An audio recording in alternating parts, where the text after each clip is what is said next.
हमारी संसद के 3 प्रमुख अंग होते हैं, लोकसभा, राज्यसभा और खुद राष्ट्रपति। संसद के इनमें से जो 2 सदन हैं, उनमें से लोकसभा की अध्यक्षता लोकसभा स्पीकर करते हैं और वो राजस्थान के कोटा बूंदी लोकसभा क्षेत्र से आते हैं। वहीं जो उच्च सदन जिसे कि राज्यसभा के नाम से जाना जाता है, उसकी अध्यक्षता चेयरमैन के रूप में उपराष्ट्रपति करते हैं और वो राजस्थान के झुंझुनू से आते हैं। यानी संसद के दोनों हाउसेज के जो टीचर हैं या फिर कहिए कि वो जो व्यक्ति जो दोनों हाउसेज को कंट्रोल में रखने का काम करते हैं, वो राजस्थान से आते हैं। अब देश की राजनीति में इतने महत्वपूर्ण पदों पर बैठे व्यक्तियों का आपस में एक दूसरे से क्या मतभिन्नता हो गई, जिसके चलते राजस्थान का एक चेहरा जो कि देश के अंदर अपनी पहचान बनाए हुए था, न केवल राष्ट्रीय राजनीति में अपितु किसान नेता के रूप में और जाट नेता के रूप में उसने अपने पद से इस्तीफा दे दिया। क्या यह जातियों की लड़ाई है या राज्य के अंदर अपनी ताकत दिखाने के लिए जाटों की तरफ से अपने नेता से कुछ अपेक्षाएं? आइए आज के सेशन में विस्तार से इस विषय पर चर्चा करेंगे। जैसा कि आप जानते हैं कि जगदीप धनखड़ जी के इस्तीफे में जस्टिस वर्मा का मसला कि उनके घर में नोट जले मिले थे, लेकिन बार बार धनखड़ साहब यही कह रहे थे कि भाई नोट जल गए ना, तो आप इस पर एफआईआर किए। 7 दिन तक तो खबर बाहर नहीं आई। खबर जब आई उसके बाद एफआईआर दर्ज नहीं हुई और सबसे बेसिक प्रश्न तो ये रह गया कि ये पैसे आफ्टर ऑल देकर कौन गया था। इस विषय पर जांच करने के लिए या तो लोकसभा या फिर राज्यसभा, यहां पर लोकसभा में 100 से अधिक सांसद, राज्यसभा में 50 से अधिक सांसद अगर इनके खिलाफ महाभियोग के प्रस्ताव की सिफारिश करते तो जिस हाउस में यह प्रस्ताव मंजूर होता, उस हाउस के अध्यक्ष अथवा चेयरमैन के द्वारा उस पर्टिकुलर घटना के लिए 3 सदस्यीय समिति बनाई जाती। चूंकि लोकसभा और राज्यसभा दोनों में ही यह प्रस्ताव आ गया, यानी इनको हटाने का प्रस्ताव दोनों सदनों में आ गया, तो जिस सदन में यह प्रस्ताव पहुंचा, क्या वो लोकसभा में स्वीकार होगा या राज्यसभा में? तो इसको लेकर के जो जस्टिस इंक्वायरी एक्ट 1968 है, वो खुद डिस्कशन में चला गया कि अल्टीमेटली पहले कहां गया। तो क्या लोकसभा में ओम बिड़ला जी के सामने इनको हटाने का प्रस्ताव पहले पहुंच गया था? अगर ऐसा प्रस्ताव यहां तक पहले पहुंच गया, जिस मुद्दे को जगदीप धनखड़ जी ने पूरे देश में उठाया हुआ था लगातार कई महीनों से, अचानक लास्ट तक पहुंचते पहुंचते तैयारी आपने की थी, सहरा कोई और बंधाकर अपने साथ ले गया। ये जो तस्वीरें हैं लगभग 150 से अधिक लोकसभा के सांसदों की, जो अपनी तरफ से साइन करके कह रहे हैं कि सांसद साहब जस्टिस वर्मा के खिलाफ जांच की जानी चाहिए और महाभियोग लाया जाना चाहिए। लेकिन इस बात से आप खिन्न हुए और खिन्न होते हुए कि ये तो मेरे को मतलब प्राथमिकता मिलनी चाहिए थी कि मैं इस विषय के ऊपर जांच बिठाता। लेकिन इस विषय में एक बहुत बड़ा प्रश्न है और वो प्रश्न हमने कल भी अपने सेशन में उठाया था, संभवतः आप लोगों ने देखा हो। प्रश्न ये है कि साहब ओम बिड़ला जी राजस्थान से हैं, जगदीप धनखड़ जी भी राजस्थान से हैं, दोनों ही बीजेपी के नेता रहे हैं। 2003 से आप बीजेपी में रहे हैं, उसके बाद और 2003 से आप राजनीति में रहे हैं। 2003 से तो आप विधायक हैं, उसके बाद फिर आप सांसद हैं, यानी कि जो हाउस की राजनीति है आप उसमें सक्रिय रहे हैं। ऐसे में लोकसभा स्पीकर के पास जाए या इसके पास जाए तो मसला डिस्कशन का होना ही नहीं चाहिए। और आज का अपडेट तो यह है कि उपराष्ट्रपति पद के लिए निर्वाचन आयोग तैयारी भी शुरू कर दिया है कि दोबारा कोई कौन और नया उपराष्ट्रपति बनाया जाए, उसकी तैयारियां चल रही हैं।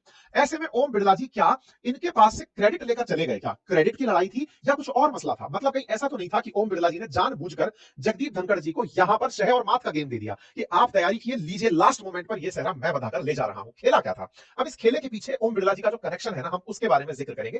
थोड़ा सा आप इनका इतिहास जान लीजिए ताकि आपको यह पता रहे कि इनका इतिहास कांग्रेस से और जनता दल से कनेक्टेड रहा है। इसलिए इन्हें बीजेपी के अंदर, जो बीजेपी के हमेशा से जो कहा जाता है ना पूर्व से ही चले आ रहे नेताओं वाली जो इमेज है, वो इनके साथ नहीं जुड़ी रहती है। ऐसा क्यों मैं कह रहा हूं? जगदीप धनखड़ जी उम्र में ओम बिड़ला जी से सीधे 11 साल बड़े हैं, राजनीति में भी सीनियर हैं, 1990 से ही राजनीति में सक्रिय हैं। 90 के अंदर राजस्थान हाईकोर्ट में एज ए जज प्रैक्टिस की थी और आप बार एसोसिएशन के राजस्थान में अध्यक्ष भी रहे हैं। आपने सुप्रीम कोर्ट के अंदर और हाईकोर्ट के अंदर 2019 तक प्रेस प्रैक्टिस की है। प्रेसिडेंट रहे हैं राजस्थान हाईकोर्ट बार एसोसिएशन के जगदीप धनखड़ साहब। धनखड़ साहब का जो वकालत में कैरियर रहा है वो बहुत ही ज्यादा प्रतिष्ठित कैरियर माना जाता है। राजस्थान के अंदर आपकी वकालत को बहुत ही श्रेष्ठ वकालतों में से एक कंसीडर किया जाता रहा है। सबसे पहले 89 में जब जनता दल के टिकट पर आप एमपी बने थे झुंझुनू से, उसके बाद आपको केंद्र में चंद्रशेखर जी की सरकार में मिनिस्टर ऑफ स्टेट का दर्जा दिया गया था। उसके बाद आपने कांग्रेस ज्वाइन करी 1991 में और अजमेर से आपने चुनाव लड़ा, लेकिन आप एमएलए बन पाए किशनगढ़ से 1993 में जाकर के। उसके बाद आप 2003 में बीजेपी ज्वाइन करते हैं, लेकिन 2003 से आप इलेक्टोरल पॉलिटिक्स में कहीं भी सक्रिय नहीं रहे। 2003 में आप बीजेपी ज्वाइन करते हैं, उसके बाद बीजेपी की कैंपेन कमेटी के अंदर आप आते हैं, आप बीजेपी के law and legal affair department को हेड करते हैं, आप गवर्नर अपॉइंट किए जाते हैं, लेकिन इस पूरे बीच में आप चुनाव कहीं नहीं लड़े। 2019 में सीधा आपको उठा करके वेस्ट बंगाल का गवर्नर बनाया जाता है। इस बीच में कहा जाता है कि आपका आरएसएस से बहुत ज्यादा नजदीकी रही। कहा जाता है कि आप इस बीच में बीजेपी के जो लॉयर्स का पूल है आप उसको भी हेड करते रहे, कि बीजेपी जहां जहां केस लड़ रही है वहां पर आप अपनी वकालत का एक्सपीरियंस साझा कर रहे हैं या अपनी कंसल्टेंसी देते रहे।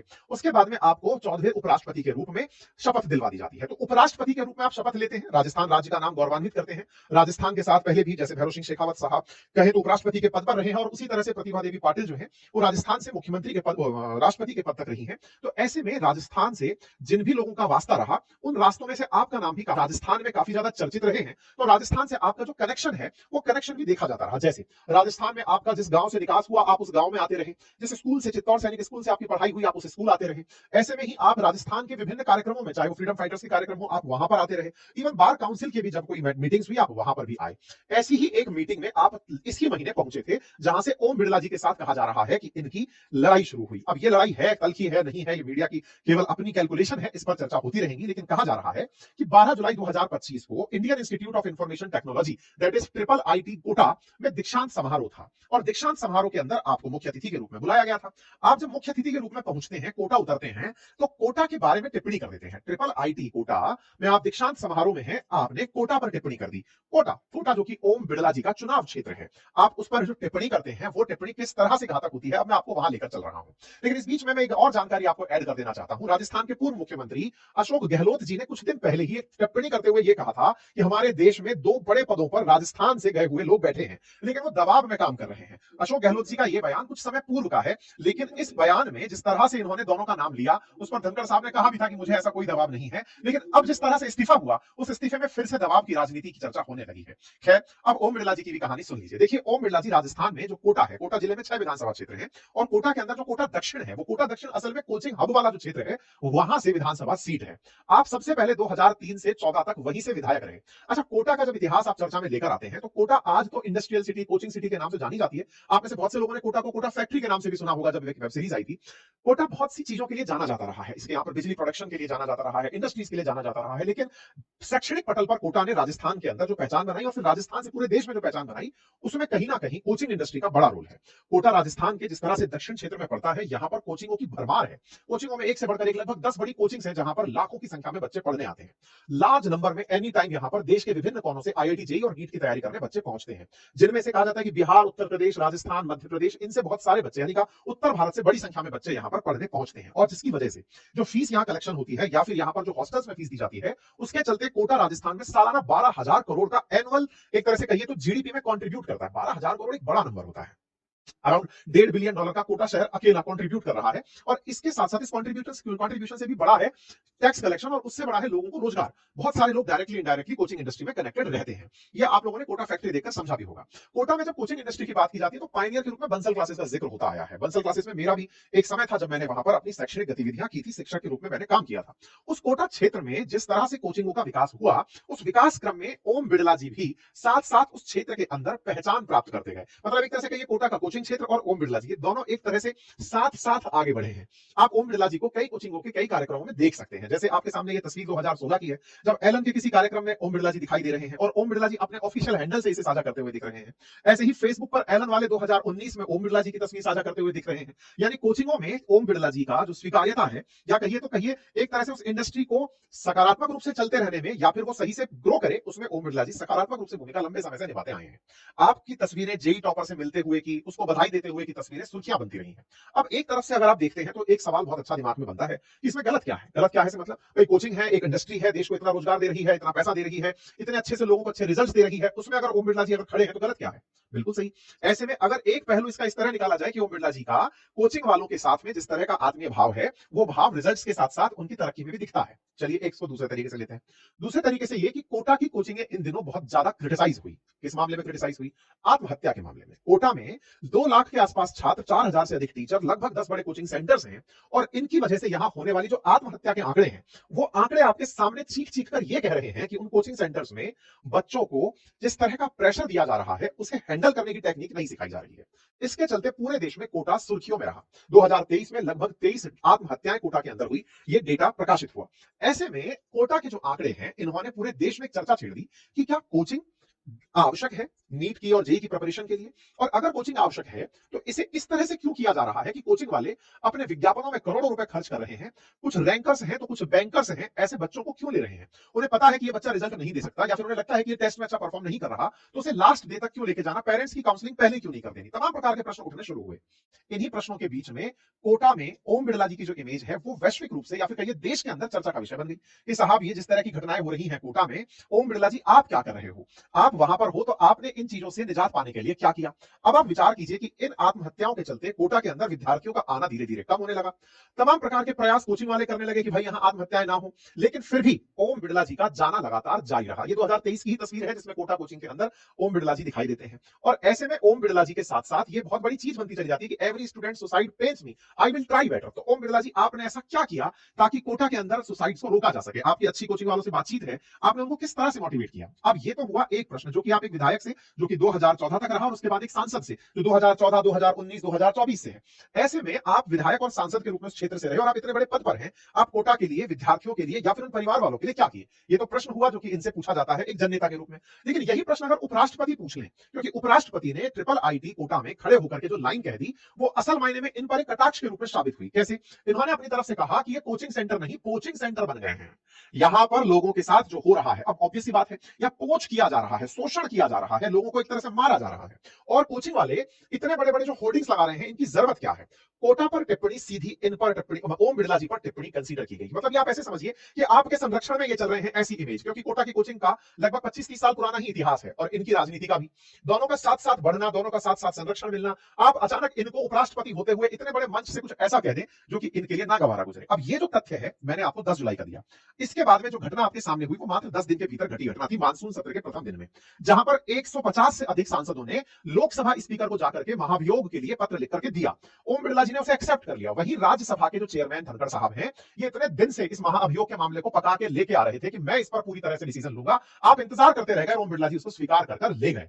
तो ये वो वाली बात हो गई कि पकाया मैंने, खा कोई और गया, वैसी वाली चीज दो राजस्थानियों के बीच में देखी गई। इसलिए राजस्थान इस समय नेशनल पटल पर जिक्र का विषय बना हुआ है। इनके जो कहने हैं और इनके जो बयान है, वो कुल मिलाकर के एक दूसरे को कॉन्ट्रोडिक्ट करते हुए दिखाई दे। तो ओम बिड़ला जी के साथ मामला आपको समझ में आया, और ओम बिड़ला जी के साथ जो केमिस्ट्री है बीजेपी की, वो आपके सामने है। अब दूसरा जो तथ्य है जिसके चलते ओम बिड़ला जी के बाद में आप चर्चा में बने हुए हैं, धनखड़ साहब के चलते राजस्थान सुर्खियों में है। कहा जाता है कि धनखड़ साहब ने अपनी राजनीति से पहले जो वकालत की थी, उस वकालत में ये काफी रिकॉग्नाइज्ड वकील थे। कहते हैं कि सलमान खान को ब्लैक बक के मामले में बेल दिलाने वालों में आप थे। कहा जाता है कि आपने बहुत अच्छी वकालत के जरिए अपना पहचान बनाई और जाटों को ओबीसी आरक्षण दिलवाने के लिए आप कोर्ट में जाटों के लिए लड़े थे। कहते हैं जाटों के आरक्षण दिलवाने के लिए आपने महत्वपूर्ण भूमिका निभाई थी और आपने आरक्षण दिलाने में अब अग्रणी भूमिका निभाई थी जाटों को आरक्षण दिलाने के लिए। और इसी के चलते खुद जाट जाति से होते हुए अपने आप को एक प्राउड जाट के रूप में संबोधित करते रहे। अब इस प्राउड जाट का फायदा बीजेपी ने उठाया। बीजेपी ने कैसे उठाया? बीजेपी ने जगदीप धनखड़ साहब को राष्ट्रपति बना करके एक साथ कई सारे मोर्चे साथ दिए। जैसे राजस्थान की राजनीति में जाटों का बड़ा कंट्रीब्यूशन है। कहा जाता है कि राजस्थान की विधानसभा के अंदर 200 सीटों में से 60 सीटें जाटों के वोटिंग से प्रभावित होती हैं। हालांकि राजस्थान में लगभग 15% जाट आबादी बताई जाती है एज पर सेंसस। कई जगह 12, कई जगह 13, कई जगह 15 नंबर निकाला जाता है, लेकिन फिर भी 60 सीटों पर सीधा सीधा जाट वोटों का असर रहता है। ऐसे में जाट अपने लिए राज्य की राजनीति में और केंद्र की राजनीति में बड़ा स्थान अपेक्षित करते हैं। बीजेपी ने पहले इनको जाट नेता के रूप में प्रमोट होने दिया कि ये कहते कि मैं जाट नेता हूं, हाँ हाँ कहते रहो जाट नेता हो, जाट नेता हो। और ऐसे में जब इन्होंने जाट नेता कहना शुरू किया, उठा करके इनको उपराष्ट्रपति बिठा दिया। तो उपराष्ट्रपति बिठाने से बीजेपी ने एक साथ दो स्कोर सेटल कर दिए। कैसे? पहला, राजस्थान में जाटों को एक बड़ा चेहरा दे दिया कि राजस्थान का जाट है, हमने उपराष्ट्रपति बना दिया है। नंबर दूसरा, उपराष्ट्रपति पद पर अगर कोई जाट बैठा है तो इसका मतलब है कि जाटों को केंद्रीय नेतृत्व भी मिल गया है, केंद्र में मिल गया और राज्य में, तो एक साथ दोनों जगह स्कोर सेट कर दिया गया बीजेपी के द्वारा।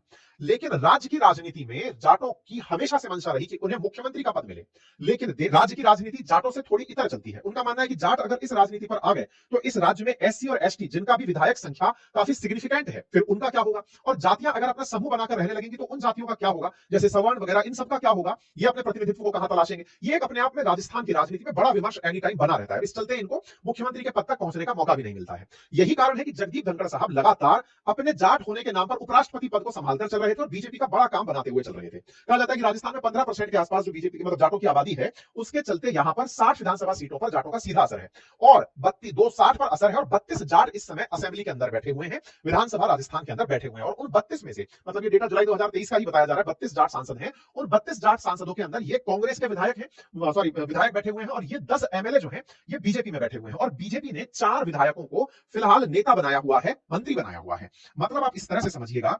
200 विधायक हैं विधानसभा के अंदर, 200 में से बीजेपी के पास 10 में से 4 बने हैं मंत्री। तो एक तरीके से 16% या 15% आबादी अगर जाटों की है तो उन्हें जो रिप्रेजेंटेशन मिला वो बहुत कम मिला। मतलब 4 मंत्री बनकर के आ रहे हैं 200 विधायकों में से। तो जाट इसे अपने लिए मानते हैं कि बीजेपी जाट हितैषी नहीं है। ये मानते हुए जाटों की एक नाराजगी बीजेपी से बनी आती रही थी। उस नाराजगी को जगदीप धनखड़ जी नामक उपराष्ट्रपति पद से काउंसिल किया जाता रहा, लेकिन अब वो पद छोड़ गए। तो ऐसे में राजस्थान की राजनीति में एक बड़ा परिवर्तन अपेक्षित है। माना जा रहा है कि अब मतलब एक बड़ा फेरबदल राजनीति के अंदर राजस्थान में होगा और जाटों को ज्यादा भागीदारी दी जा सकती है। इस तरह की कैलकुलेशंस राजस्थान में चलना शुरू हो चुकी हैं। ये राजस्थान के अंदर जो मंत्रियों का पूरा मंत्रिमंडल है, इसमें आने वाले समय में एक बड़ा परिवर्तन देखने को मिल सकता है। तो ये था जगदीप धनखड़ जी के लिए राजस्थान का कनेक्शन, और राजस्थान कनेक्शन में आने वाले समय पर क्या देखने को मिल सकता है उसकी हल्की सी चर्चा। उम्मीद है आपको ये चर्चा पसंद आई होगी, और अगर ये चर्चा पसंद आई हो तो अपने साथियों से अवश्य साझा करें। साथ अगर आपको मेरा ये प्रयास पसंद आए तो इस चैनल को सब्सक्राइब जरूर कीजिएगा और अपनी ताकत मुझे दीजिएगा। बहुत बहुत धन्यवाद। अपना प्यार बनाए रखिए।